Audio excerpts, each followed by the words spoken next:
Haleluya. Haleluya. Korek samping kirinya jangan tegang.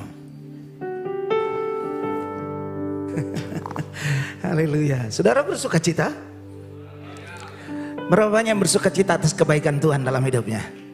Tolong lambaikan tanganmu dan kita teriakan haleluya 3 kali. 2, 3. Haleluya. Haleluya. Haleluya. Puji Tuhan. Bapak Ibu Saudara, kita kembali ketemu dan berjumpa. Saya kurang ingat berapa waktu lalu saya ada di tempat ini juga dalam ibadah yang seperti ini. Tetapi tidak ada yang berseragam kayak ini. Saya makanya agak kaget. Ya, puji Tuhan. Kita langsung saja pada pemberitaan firman Allah.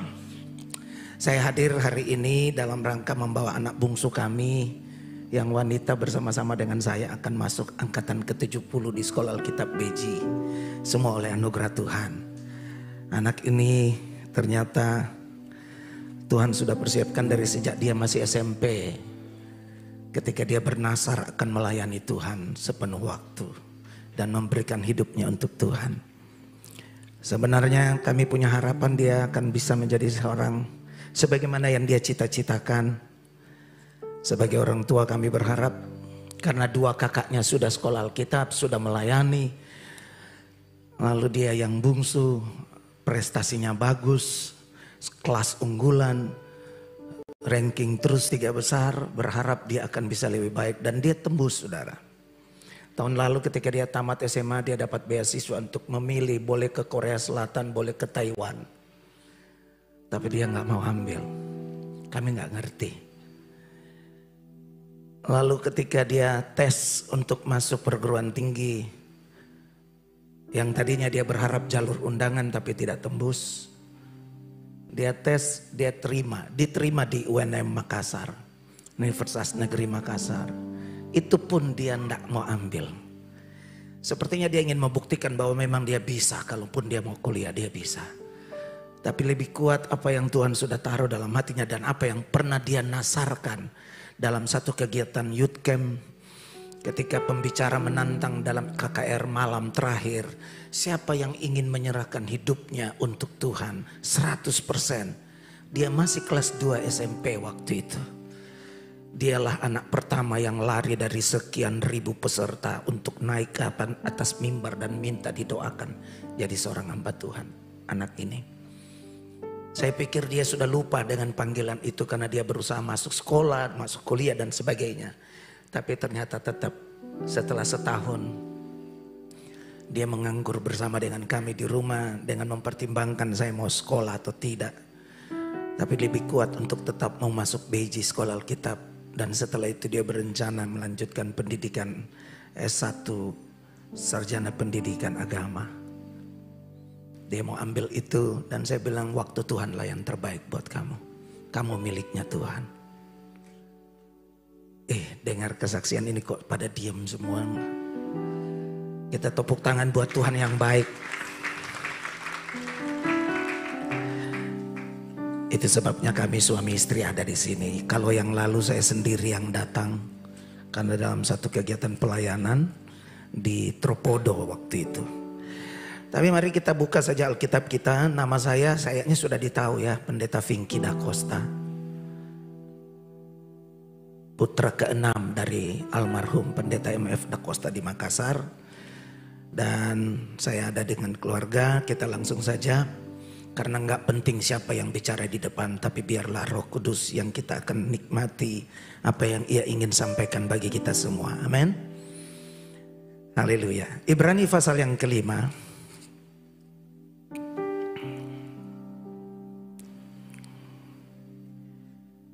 Surat Kitab Ibrani ayatnya yang ke-11 mulai sampai ayatnya yang ke-14. Ibrani pasal yang kelima ayat 11 mulai sampai ayat yang ke-14. Kalau sudah ditemukan sudah siap katakan amin. Kita baca bersama ayat firman Allah ini 2, 3. Tentang hal itu banyak yang harus kami katakan, tetapi yang sukar untuk dijelaskan, karena kamu telah lamban dalam hal mendengarkan. Sebab sekalipun kamu ditinjau dari sudut waktu, Sudah harusnya menjadi pengajar. Kamu masih perlu lagi diajarkan asas-asas pokok dari penyataan Allah.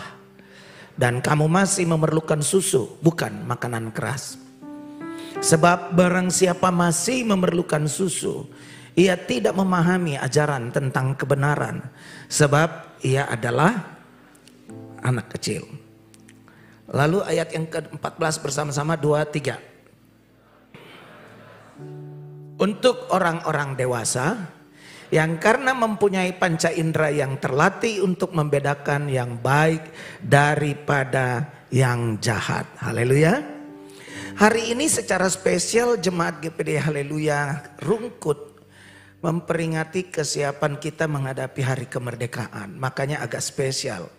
Yang WL dan singers serta choirnya justru semua berpakaian pramuka. Yang pakai hijau-hijau ini kayaknya prajurit dari mana ini.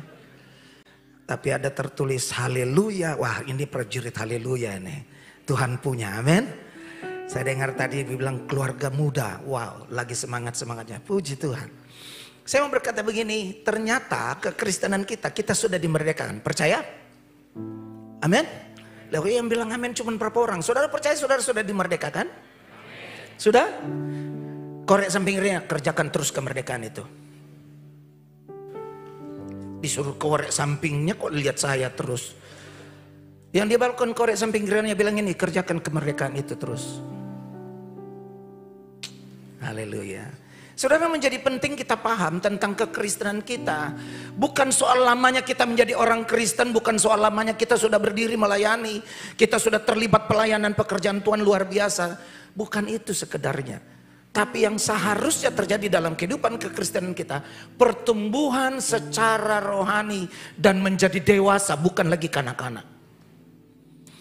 Coba lihat samping kiri kanan, ini sudah model-model dewasa rohani enggak kira-kira itu ya? Coba lihat dulu samping kiri kanannya, ini tampang-tampang dewasa rohani enggak ini? Gampang untuk melihat ciri-ciri, saya ingin tunjukkan ciri-ciri orang yang dewasa di dalam Tuhan secara rohani. Kita belajar dari apa yang Paulus ungkapkan tentang dulu aku memang kanak-kanak. Tapi ketika aku beranjak menjadi dewasa, aku tinggalkan semua yang namanya sifat kanak-kanak itu. Kenapa? Ini yang menjadi penting bagi kekristenan kita, bukan soal lamanya. Anda boleh sudah jadi majelis gereja, Anda boleh bisa jadi penumpang gereja yang luar biasa. Tapi kalau masih suka ngambekan, Anda kanak-kanak. Kalau cuman karena laporan keuangan panitia Anda punya sumbangan terbesar lalu lupa ditulis namamu karena kau penyumbang terbesar tapi kau lupa ditulis namanya. Terus habis ibadah selesai kau cari, kok mereka nggak tulis saya punya nama? Apa lupa ya? Saudara, yang begitu-begitu membuktikan kita masih kanak-kanak di dalam Tuhan. Ada banyak hal yang saya bisa ungkapkan di sini tentang apa yang firman Allah katakan. Bahwa ciri-ciri orang Kristen, orang percaya yang sudah bertumbuh dewasa dalam Kristus, dia tidak lagi mementingkan dirinya sendiri. Halo. Kedewasaan rohani yang harusnya menjadi milik orang percaya gereja Tuhan. Sebab kalau bicara soal waktu jemaat ini saya nggak tahu ya. Tante 40 berapa tahun ya tante sidang ini? Karena saya sempat tanya-tanya tapi katanya nggak pernah dirayain ulang tahun gereja. Sudah 40 berapa tahun ya? Ada kali 45 tahun ya jemaat ini. Mulai dari Porong pindah di sini, Rungkut di ruko di depan. Pindah-pindah lalu akhirnya dapat lokasi di sudut ini dan beli bangun tahun 86 ditabiskan. Kalau hitung dari tahun 86 saja sampai sekarang sudah 39 tahun. Tanpa dirasa. Tapi saya mau berkata begini Bapak Ibu Saudara. Lamanya kita tidak diukur dari seringnya kita bergereja. Bahkan saya pernah ungkapkan di waktu yang lalu. Kursinya pun dihafal, itu tempat duduknya dia. Jangan coba-coba duduk di situ. Bukan soal itu persoalannya. Persoalannya adalah kita harus bertumbuh menjadi dewasa. Katakan, bertumbuh dewasa. Bertumbuh dewasa seperti apa? Apakah usia kita yang makin lanjut itu membuktikan kita dewasa secara rohani? Enggak, saudara. Ada yang baru bertobat di dalam Kristus, baru 2-3 tahun, luar biasa pertumbuhan kedewasaan rohaninya. Itu sebabnya bicara tentang dewasa rohani, Paulus menyingkapkan tentang banyak hal. Saya mau bagikan tentang 7 perkara ini. Kita bisa lihat sekarang, kita cross check diri kita masing-masing. Termasuk saya yang berkhotbah. Kita bisa cross check lagi diri kita dalam pertumbuhan secara rohani. Karena kedewasaan rohani akan terlihat dari ciri-ciri ini. Yang pertama, 1 Korintus 13 ayat 11. Mari kita lihat ayat firman Allah ini. 1 Korintus 13 ayat 11. Ini hal yang pertama yang harusnya menjadi ciri-ciri dari orang yang mau bertumbuh dewasa dan dia sudah menjadi dewasa dalam Kristus. Kita baca sama-sama 2-3. Ketika aku kanak-kanak, aku berkata-kata seperti kanak-kanak. Aku merasa seperti kanak-kanak. Aku berpikir seperti kanak-kanak. Sekarang,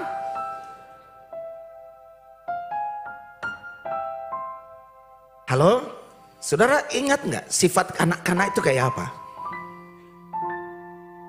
Orang tua, ini keluarga muda yang pakai ijo-ijo nih sangat hafal ini. Anak-anak itu kayak gimana? Yang suka baper itu kira-kira anak-anak atau apa ya? Yang tiba-tiba status IG-nya lain-lain, aneh-aneh kata-katanya. Mulai senyum-senyum, ketawa-ketawa. Kayaknya pengalaman. Korek sampai kira jangan pura-pura gak denger kamu. Bapak Ibu Saudara, kalau masih suka baperan, masih suka tersinggung, masih suka ngambek, masih suka minta perhatian, itu kanak-kanak. Enggak dibesuk, enggak dilihat sama ibu gembala, lupa didatangin, langsung ngambek, langsung bilang memangnya gereja cuma di haleluya rungkut.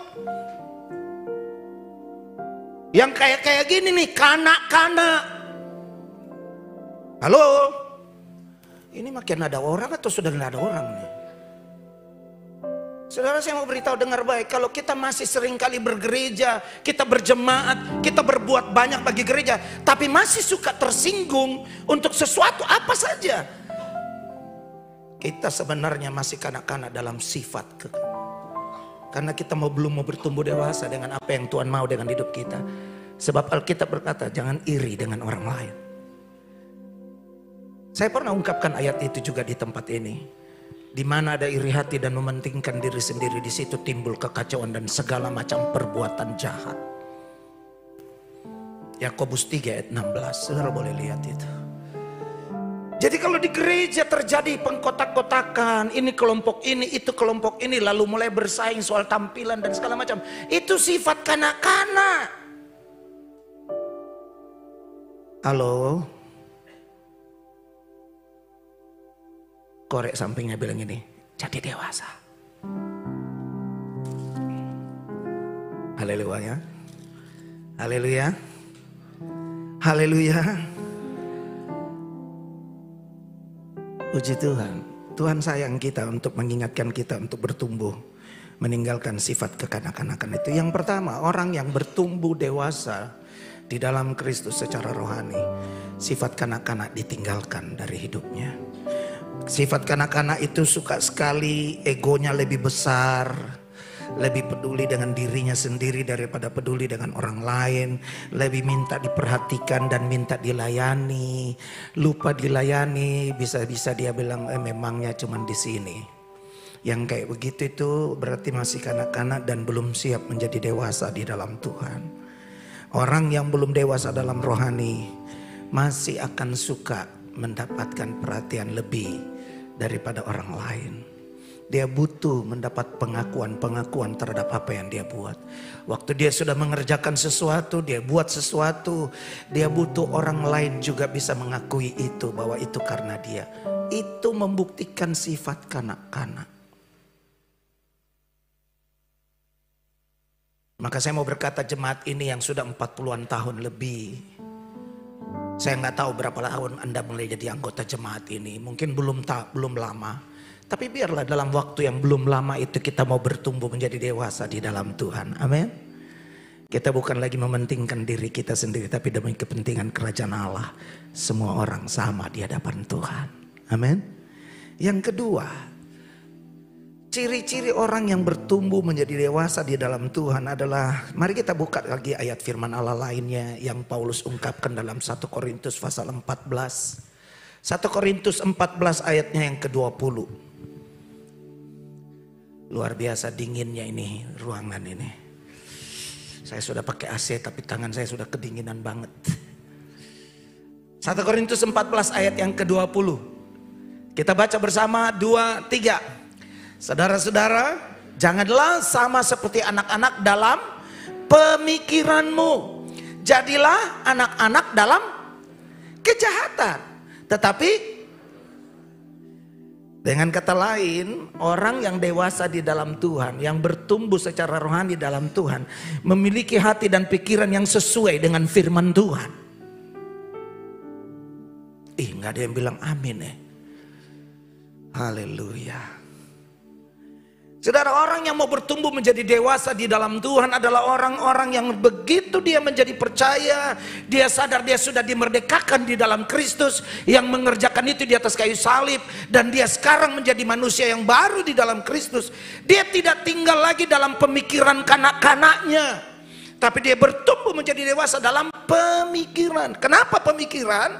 Itu sebabnya Roma pasal 12 ayat yang kedua jelas sekali di sana. Mari kita lihat Roma 12 ayat 2. Paulus bilang kepada jemaat di Roma, jangan menjadi serupa dengan dunia, tapi berubah oleh apa?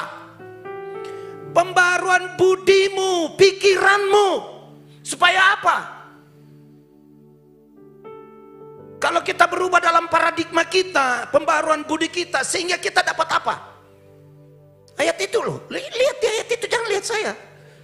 Lihat di ayat itu bilang apa? Kamu dapat membedakan manakah kehendak Allah, apa yang baik, yang berkenan, dan yang sempurna. Ternyata yang baik nggak cukup. Saudara bisa buat yang baik, banyak orang bisa buat baik, tapi belum tentu yang benar di mata Tuhan dan berkenan. Yang lalu saya ungkapkan di tempat ini, saya khotbah begitu berapi-api di tempat ini dengan satu tujuan, demi kepentingan saya supaya nanti Tante Mika undang ulang lagi saya melayani. Itu jahat di mata Tuhan. Baik saya khotbah di depan saudara menyala berapi-api luar biasa, saudara bilang bahwa saya diberkati, tapi di dalam hati saya ternyata ada tujuan jahat di situ. Makanya yang baik belum sampai di situ maunya Tuhan. Bertumbuh kepada yang berkenan kepada Allah. Dan yang berkenan pasti baik. Amin. Apa cukup sampai berkenan pada perkenanan Allah? Tidak, ternyata ayat itu bilang yang sempurna. Sempurna itu siapa? Halo? Yesus ukurannya, standarnya Yesus, bukan siapa-siapa, bukan pendeta siapa. Yesus standarnya. Kesempurnaan kita akan menjadi serupa Kristus. Makanya ada banyak ayat firman Allah bisa mengungkapkan bahwa kita memang sedang dipersiapkan untuk menuju keserupaan dengan Kristus. Itu tujuan akhir. Sebab sejak semula kita diciptakan serupa dan segambar dengan Dia. Amin. Halo? Dari kekekalan loh. Dari kekekalan kita diciptakan serupa segambar dengan Dia. Tapi di pasal 3 kejadian dosa buat kita terpisah dari kekekalan itu. Kita mati dalam dosa, dalam apa yang menjadi murka Allah bagi manusia. Tapi anaknya, rancangan Allah dari semula, persiapkan anaknya harus datang supaya kita kembali menjadi serupa dengan Dia. Yang sempurna itu Yesus. Maka saya mau berkata begini, orang yang bertumbuh ciri-cirinya dalam rohaninya, dia memiliki hati dan pikiran yang terdapat dalam Kristus Yesus, yaitu firman Allah selalu menjadi pikirannya. Haleluya. Haleluya. Mari katakan, miliki hati pikiran yang sesuai firman Tuhan.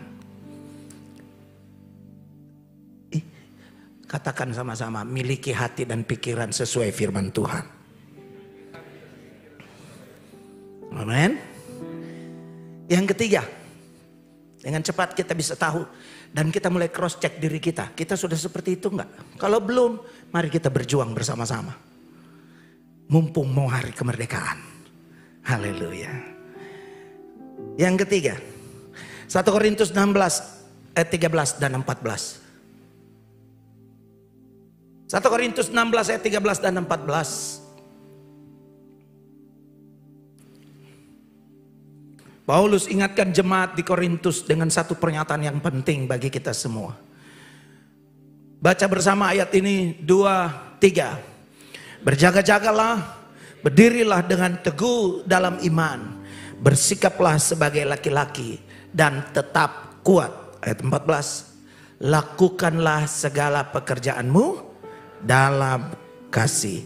Hal ketiga untuk melihat ciri-ciri orang yang bertumbuh dewasa dalam kerohaniannya, dalam Kristus. Ia memiliki iman dan pengharapan yang tetap teguh dalam Kristus, sekalipun dalam kesukaran dan kesulitan. Saya ulangi, orang yang memiliki ciri bertumbuh dalam Kristus, sekalipun situasinya, kondisinya, keadaannya tidak menyenangkan, tidak sesuai yang diharapkan. Sepertinya makin berat, makin sulit. Ekonomi makin susah, tahun-tahun ke depan makin berat. Tapi orang itu tetap memiliki iman dan pengharapan yang teguh di dalam Kristus. Amin. Itu orang yang dewasa, tapi kalau dia kanak-kanak, dia akan hanyut dengan keadaan itu. Dan akhirnya tinggalkan gereja.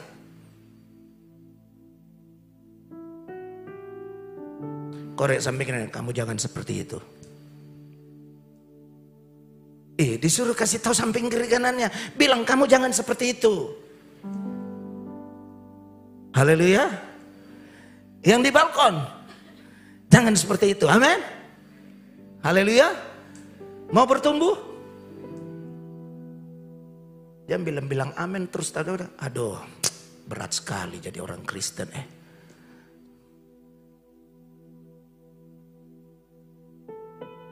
Berjaga-jagalah, berdirilah dengan teguh dalam iman, bersikap sebagai laki-laki. Agak aneh Paulus ini, kok ukurannya laki-laki sih? Kenapa laki-laki? Memangnya nggak ada jemaat perempuan waktu itu di Korintus? Kok harus seperti laki-laki? Saya lihat di sini jemaatnya cukup berimbang. Laki-laki dan perempuan agak seimbang banyaknya. Biasa saya hadapi di satu gereja itu seringkali wanitanya lebih banyak daripada laki-lakinya. Nggak tahu laki-lakinya kemana. Tapi puji Tuhan jemaat ini laki-lakinya lebih banyak. Haleluya. Padahal Bapak Gembalanya sudah tidak ada. Puji Tuhan, ada Gembala Agung yang bersama dengan kita, Yesus Kristus Tuhan. Amin. Kenapa gender laki-laki? Apakah Tuhan kita ini diskriminatif? Enggak, saudara. Perlu kita sadari, wanita diambil dari benih laki-laki. Saya mau tanya, bisa enggak Tuhan waktu menjadikan Hawa ambil bahan baru, debu yang baru untuk bikin Hawa? Bisa? Bisa. Diambil dari kulit batang pohon bisa? Dari daun? Dari apa saja bisa. Tapi Tuhan tidak buat itu. Tuhan buat diambil dari laki-laki. Makanya saya mau berkata gini, laki-laki jangan sembarangan bawa hidupmu. Para pria dengar baik. Alkitab bilang begini, laki-laki jangan mendudungi kepalanya, karena dari dirinya akan memantulkan kemuliaan Kristus yang dipantulkan kepada perempuan, kepada istrinya. Dan istrinya akan menikmati kemantulan kemuliaan Kristus lewat suaminya untuk anak-anaknya. Berarti laki-laki penting. Bilang samping kiri kanannya yang pria-pria, bilang begini, ternyata kita penting. Haleluya. Jangan sembarangan jadi laki-laki. Paulus ungkapkan itu dan Paulus juga yang mengungkapkan tentang hal itu. Bahwa pria dialah kepala dari perempuan. Dan kepala laki-laki adalah Kristus. Kepala Kristus adalah Allah Bapa. Kenapa? Karena kata kepala yang digunakan dalam firman Allah itu menggunakan kata Yunani, kepale. Saya sudah bicara waktu yang lalu juga soal ayat ini. Kepale. Kepala itu punya pengertian sumber, pengelola, dan pengayom. Makanya laki-laki kalau Anda tidak bekerja, Anda harus ambil tanggung jawab. Engkau pengelola, engkau pengayom. Tapi lebih dari sekedar pengelola dan pengayom, engkau sumbernya. Kalau sumbernya bermasalah, pasti yang dialirkan bermasalah. Makanya Anda heran kalau istrimu bermasalah, anakmu bermasalah. Jangan dulu salahkan mereka, jangan-jangan kau penyebabnya. Halo laki-laki, ada amin? Mana laki-laki punya suara ini? Ada amin? Haleluya. Saya lihat sudah ada ibu bilang ini, dengar itu Pak. Haleluya. Tuhan sayang kita semua, amin. Jadi seperti laki-laki, dengan apa? Kita hidup di dalam firman. Maka laki-laki harus kuat dengan firman. Kalau laki-laki tidak tahu baca firman, lebih sering perempuan lebih jago baca firman, ini berarti menunjukkan ketidakdewasaan dia di dalam Tuhan. Oke, kita mau tanya dulu, siapa laki-laki di sini yang sudah baca firman tadi pagi?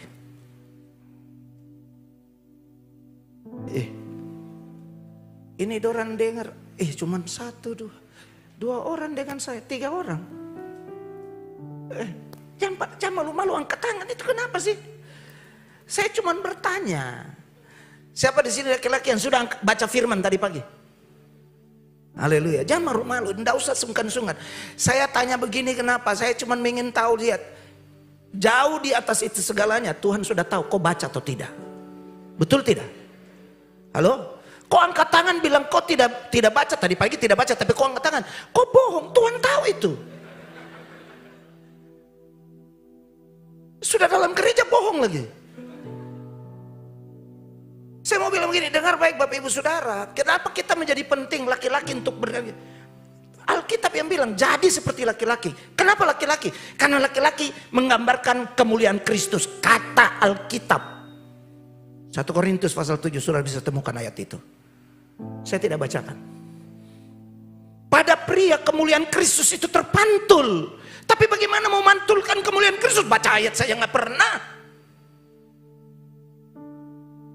Buka Alkitab aja bingung. Disuruh cari Ibrani, cari di perjanjian lama. Bagaimana caranya? Haleluya. Korek sampingnya, kok tersinggung itu bagus. Kasih tahu. Yang keempat, dengan tegap, dengan cepat saja. Yang keempat, ciri orang yang bertumbuh secara dewasa rohani. Ibrani pasal 5 ayat yang ke-14. Mari kita lihat ayat firman Allah ini.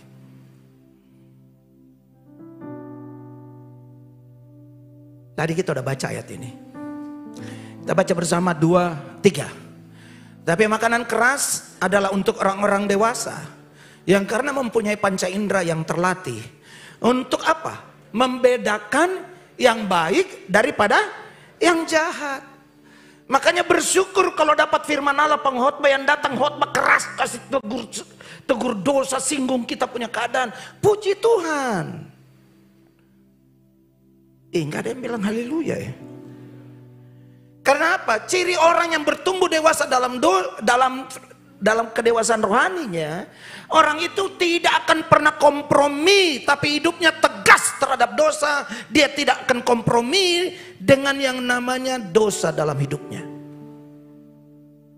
Terus kita bilang begini, adakah orang di ruangan ini yang sudah tidak berbuat dosa? Halo? Semua kita sadar bahwa kita seringkali bisa berbuat dosa tanpa kita sadari, tanpa kita sengaja. Baik pikiran, baik perkataan, baik tindakan, perasaan yang membuat orang lain dilukai, dikecewakan. Itu bagian. Bahkan lebih jauh Alkitab bilang gini, kalau kamu tahu berbuat baik tapi kamu tidak buat, itu dosa. Loh, berapa banyak kali kita tahu baik tapi kita nggak lakukan. Halo? Berarti kita berdosa. Terus pertanyaannya begini. Kalau begitu, kalau kita sadar kita ini orang yang masih butuh dalam kasih karunia untuk terus hidup dalam kebenaran. Bagaimana caranya waktu kita gagal dalam dosa, kita jatuh, kita gagal lagi, sudah bertumbuh tapi gagal lagi. Pertanyaannya bagaimana untuk kembali pada pembenaran kasih karunia Allah? Hari ini kasih karunia itu masih ada. Cuman satu caranya kalau dosa, karena saya mau berkata begini, ada statement berkata dosa adalah dosa. Dosa bukan sekedar masalah. Banyak orang percaya datang, ada yang konseling sama saya. Seorang pria, "Om tolong doakan om, saya punya masalah." "Apa masalahmu?" "Saya terlibat dengan wanita lain." Saya bilang itu bukan masalah, itu dosa. Itu bukan masalah, itu dosa. Dan dosa cuma satu penyelesaiannya, akui. Halo? Kalau masalah banyak cara, makanya ada pepatah berkata banyak jalan menuju ke apa itu, Paris ya? Atau Roma. Soalnya di Paris lagi Olimpiade, jadi yang diingat Paris terus. Apalagi di Paris itu waktu pembukaan ada yang melecehkan pekerjaan Tuhan. Saudara nonton gak itu pembukaan? Itu sedang terjadi hari-hari ini.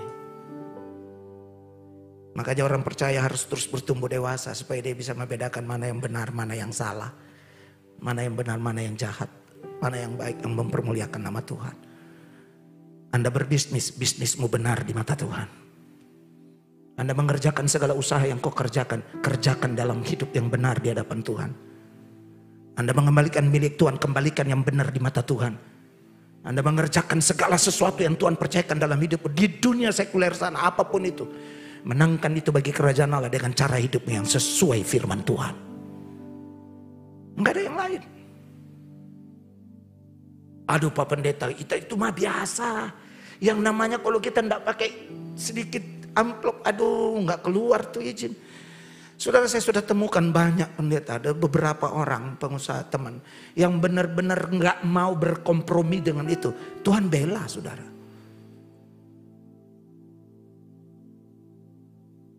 Zamannya sekarang Pak Pendeta udah biasa itu, lumrah lah. Masa kita nggak bisa bagi buat mereka yang mereka sudah tolong kita. Betul, bukan dikasih di depan. Sogok-sogok. Kenapa jadi diam ini?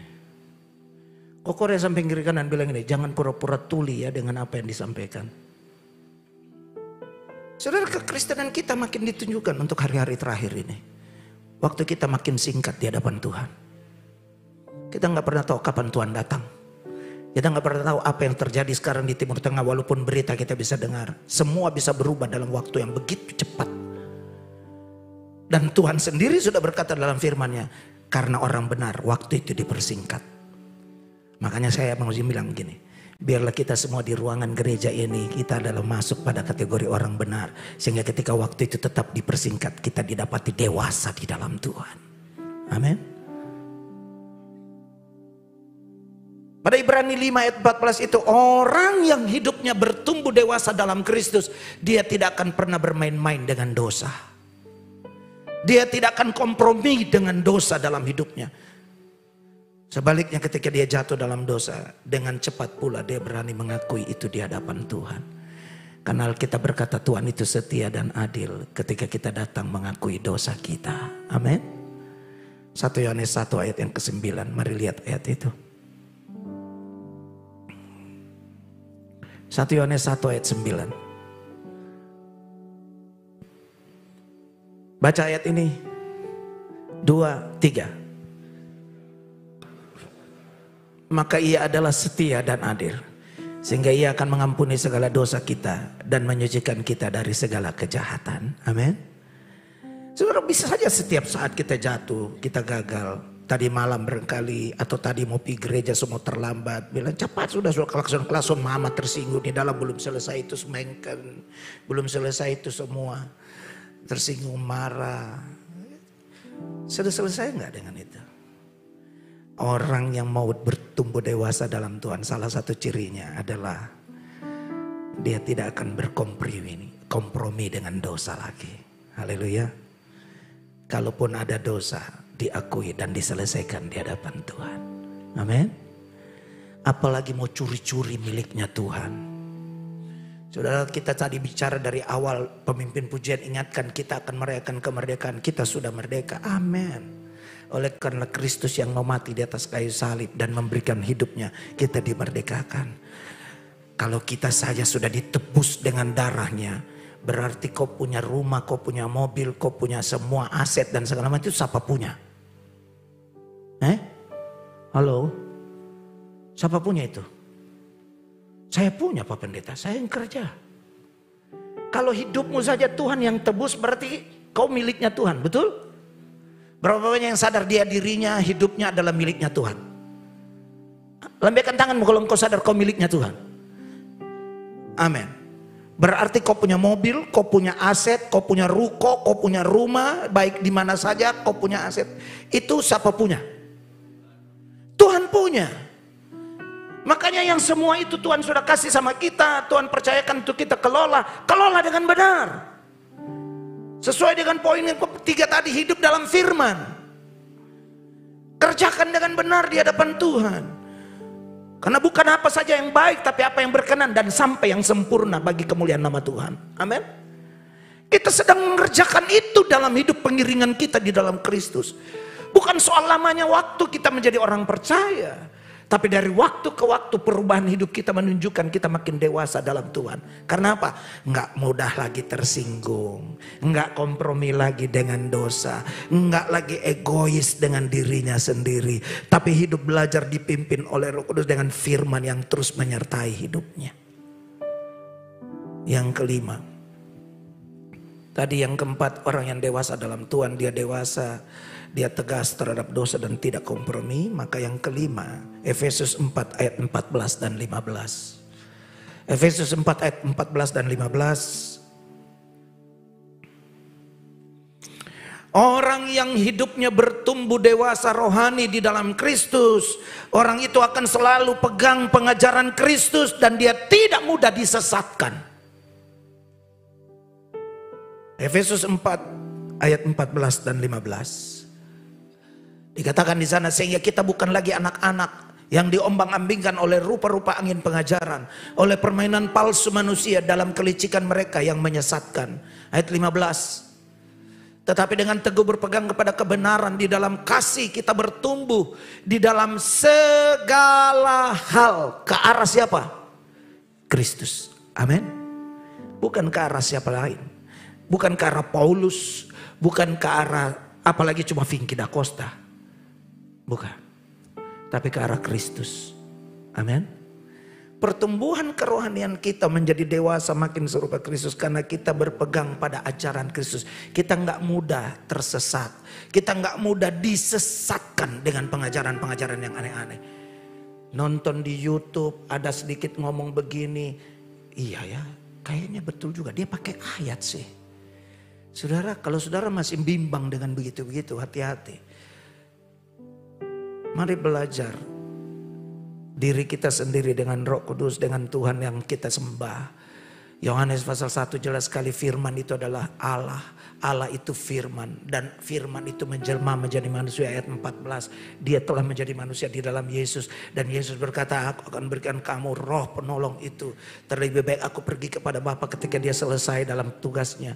Roh Kudus, mereka adalah 3 oknum yang sama, tapi dalam karya yang berbeda.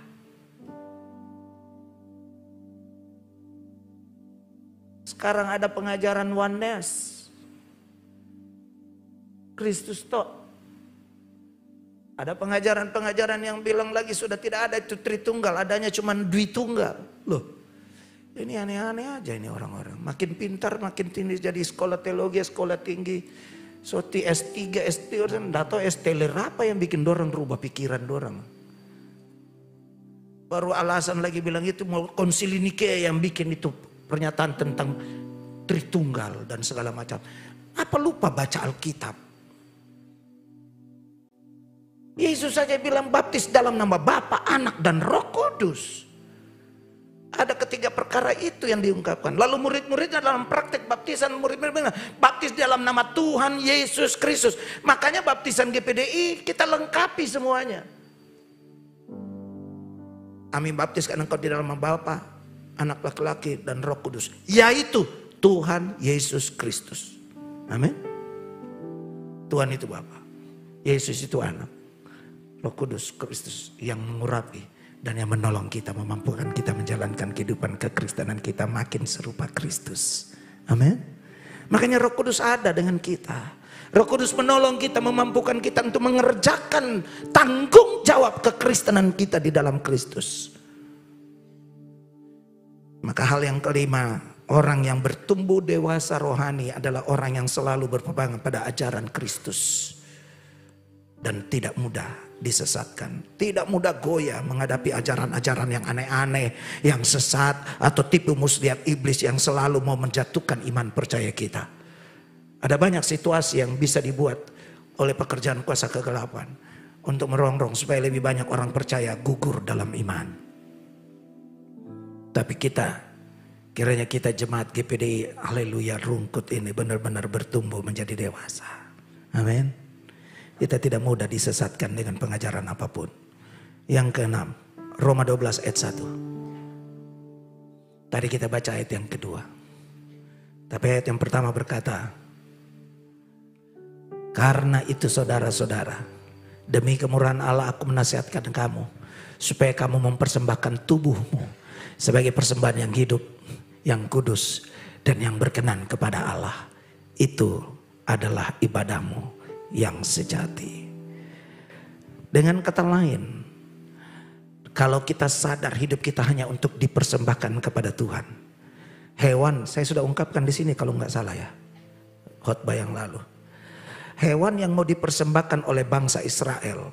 1 tahun sekali imam besar akan membawa hewan persembahan untuk pengampunan dosa. Dan tiap keluarga harus bawa hewan yang mereka akan korbankan sebagai korban penghapusan dosa bagi mereka. Tiap tahun sekali.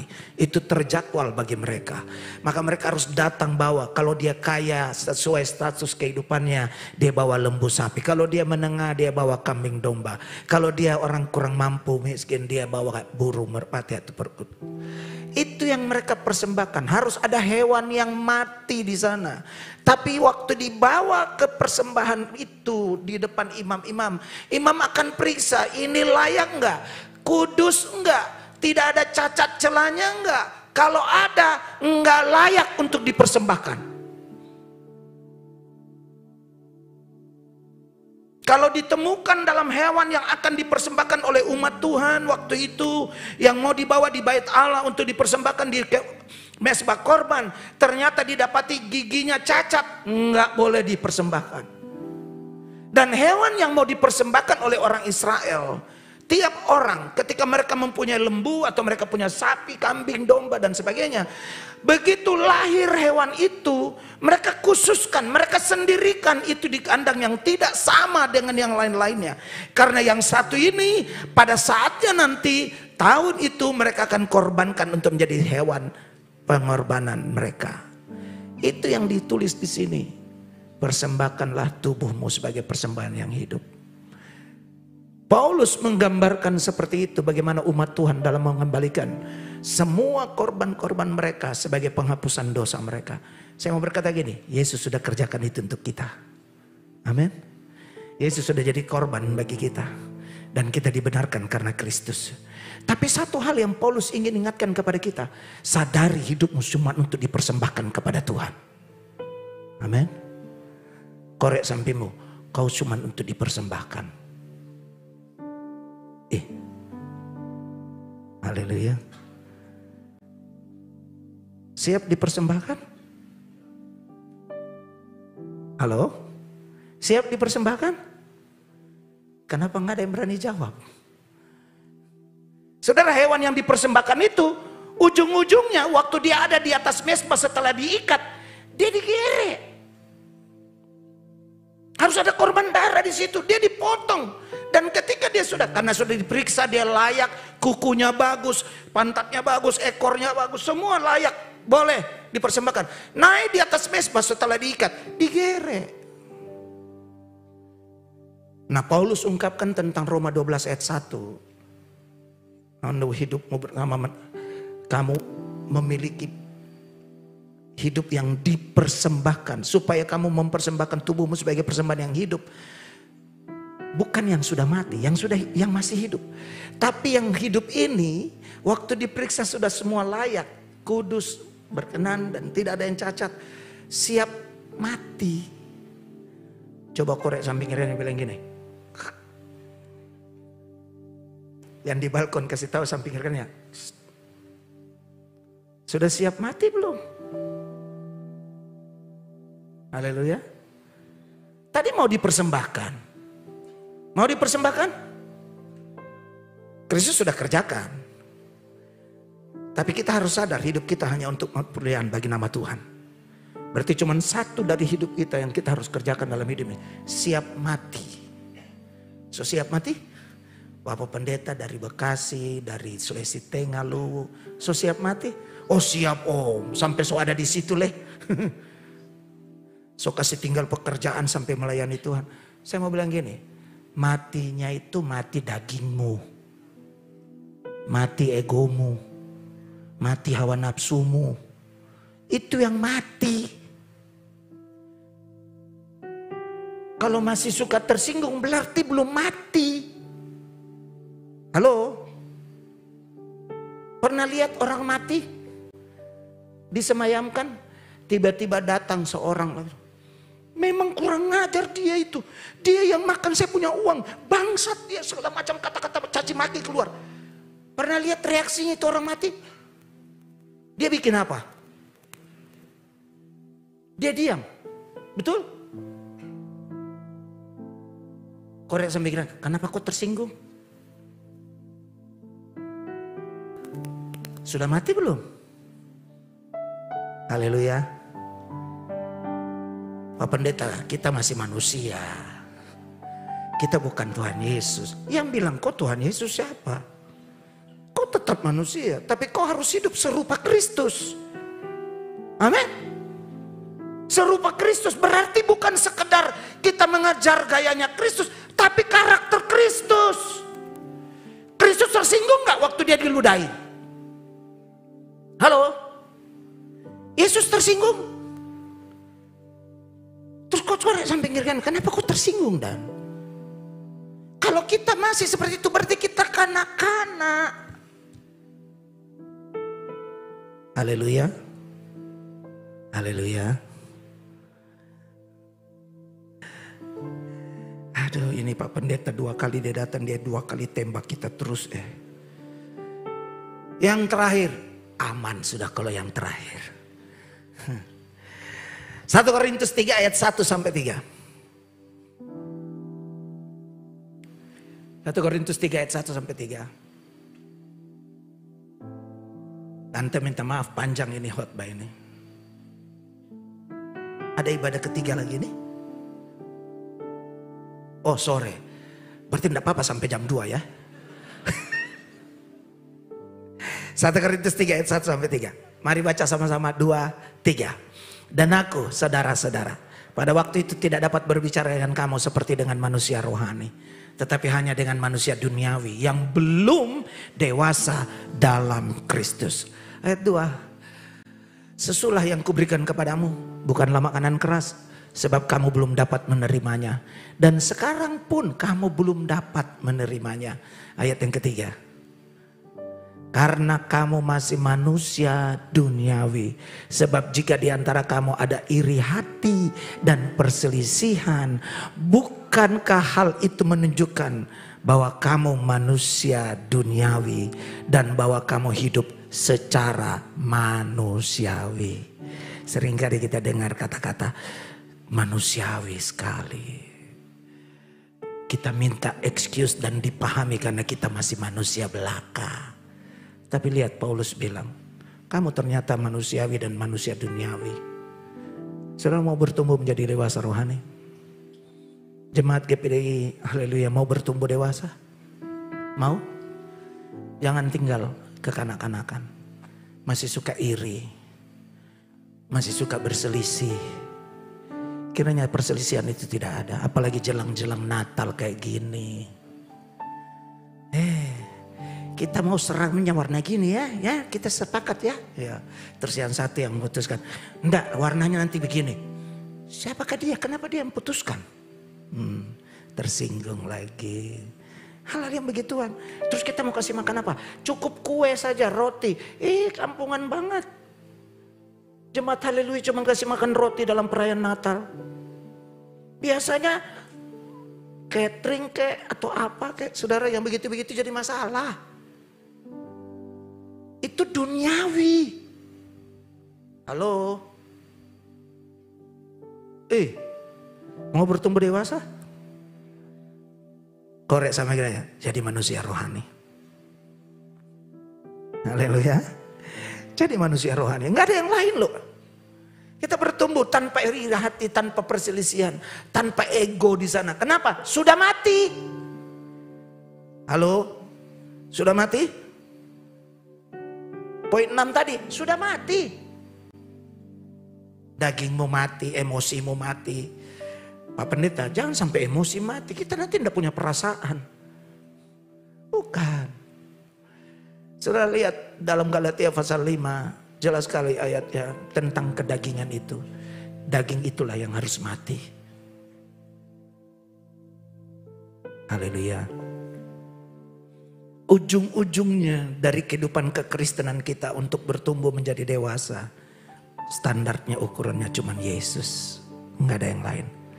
Paulus sampai berkata begini, ikuti teladanku karena aku mengikuti teladan Kristus. Itu sebabnya dari semua ayat-ayat yang kita baca ini, semua bicara dari apa yang Paulus ungkapkan tentang kita harus bertumbuh menjadi dewasa. Tidak kanak-kanak lagi. Bahkan dalam Ibrani ayat pokok kita, menurut ukuran waktu Anda jemaat yang sudah 40 tahun, katakanlah 30 tahun. Harusnya sudah jadi pengajar. Pengajar dalam apa? Bukan sekadar saya mampu khotbah. Pengajar dalam apa? Bukan sekadar saya sudah bisa dipercayakan pimpin pujian, singers, musik, dan segala macam bentuk pelayanan lainnya. Tapi gaya hidupku makin serupa Kristus. Orang di rumah, pasangan kita melihat kita makin serupa Kristus. Karena Alkitab bilang ini, laki-laki memantulkan kemuliaan Kristus.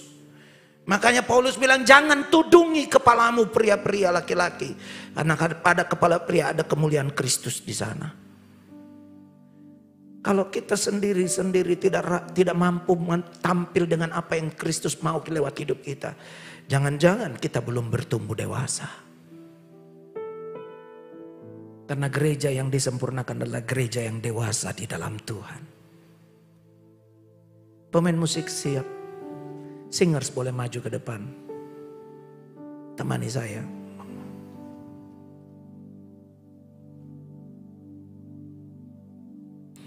Dalam 2 Timotius 2 ketika Paulus mengingatkan Timotius anak rohaninya. Saya ingin baca bagi kita ayat 23 dan 24. Mungkin boleh ditampilkan. 2 Timotius 2 ayat 23 dan 24. Paulus berkata begini, hindarilah soal-soal yang dicari-cari, yang bodoh dan tidak layak. Engkau tahu bahwa soal-soal itu menimbulkan pertengkaran. Sedangkan seorang hamba Tuhan tidak boleh bertengkar, tetapi harus ramah terhadap semua orang. Ia harus cakap, mengajar, dan sabar. Begitu banyak ayat yang bisa kita tunjukkan bagaimana seharusnya pertumbuhan rohani kita di dalam Kristus. Paulus berkata kepada jemaat di Roma 12 ayat yang ke-18, saya bacakan bagi saudara. Sedapat-dapatnya, kalau hal itu tergantung padamu atau pada diri kita, maka hiduplah dalam perdamaian dengan semua orang. Haleluya. Itu karakter Kristus. Karena di mana Kristus ada, di situ ada penyelesaian masalah, ada solusi.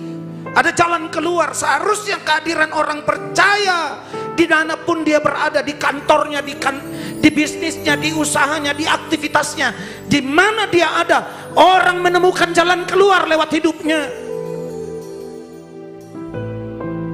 Orang butuh dia, kenapa? Karena dia dalam kedewasaan serupa Kristus, dia menunjukkan kualitas kehidupan yang tidak pernah kompromi dengan dosa dan pelanggaran. Saudara, kalau saudara ingat perjanjian lama mengungkapkan tokoh-tokoh Alkitab, Yusuf, Daniel, Sadrak, Mesak, Abednego. Saudara, Daniel ketika akhirnya dibuang dalam gua singa, malaikat Tuhan mengkatupkan mulut singa, dia tidak diapa-apakan. Begitu dia diangkat keluar, Daniel berani berkata di depan raja, malaikat Tuhan telah Tuhan utus bagiku, karena aku didapati tidak berbuat salah di hadapan Allahku dan di hadapan rajaku. Aku pun tidak melakukan yang jahat. Saudara lihat, di hadapan Tuhan dan di hadapan manusia, dia berkenan. Di hadapan Tuhan dan di hadapan pimpinan perusahaan, dia orang yang top.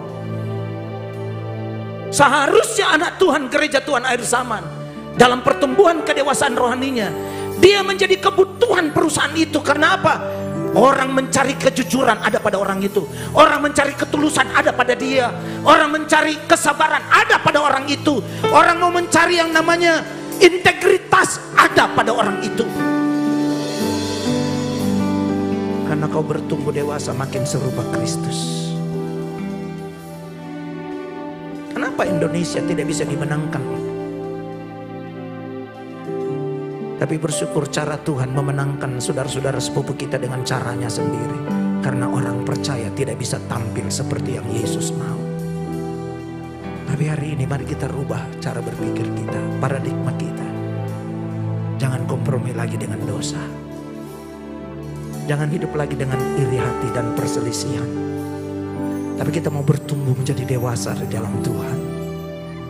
Karena bukan ukuran waktu lamanya engkau bergereja, tapi bagaimana engkau mau menghidupi apa kata firman Allah dalam hidupmu. Tundukkan kepalamu, tidak usah lihat orang lain. Saya percaya untuk 7 perkara ini yang menjadi ciri orang-orang percaya yang bertumbuh secara dewasa dalam Tuhan. Kita boleh lihat lagi, apakah kita sudah sampai pada 7 perkara itu, atau kita belum sampai 7 itu. Berarti kita makin butuh Tuhan. Tidak bisa dengan kekuatan kita, kita butuh Roh Kudusnya menolong dan memampukan kita. Dan saya percaya setiap pribadi yang berkata Yesus anak Allah, Roh Allah ada dalam hidupnya. Itu kata firman Allah. Maka di tempat ini saudara tidak perlu lihat orang lain. Tutup matamu, engkau berurusan dengan Tuhan. Karena ketika engkau mendengar firman ini, Tuhan sedang berbicara dengan hati. Tuhan sedang mengungkapkan semua itu dalam hidupmu. Dan kalau kita ditegur, disadarkan, mari kita datang dengan kerendahan hati dan kelemah lembutan. Tuhan, ini aku Tuhan. Hanya dengan mengakui dosa kita, kita dibenarkan di hadapan Allah. Hanya dengan berani mengakui apa yang kita buat, bahwa selama ini kita masih kanak-kanak. Kita yang mau bertumbuh dewasa, berarti kita mau bertumbuh serupa Kristus. Saudara yang mau bertumbuh serupa Kristus, saudara boleh angkat tangan di hadapan Tuhan. Satu tangan di dadamu,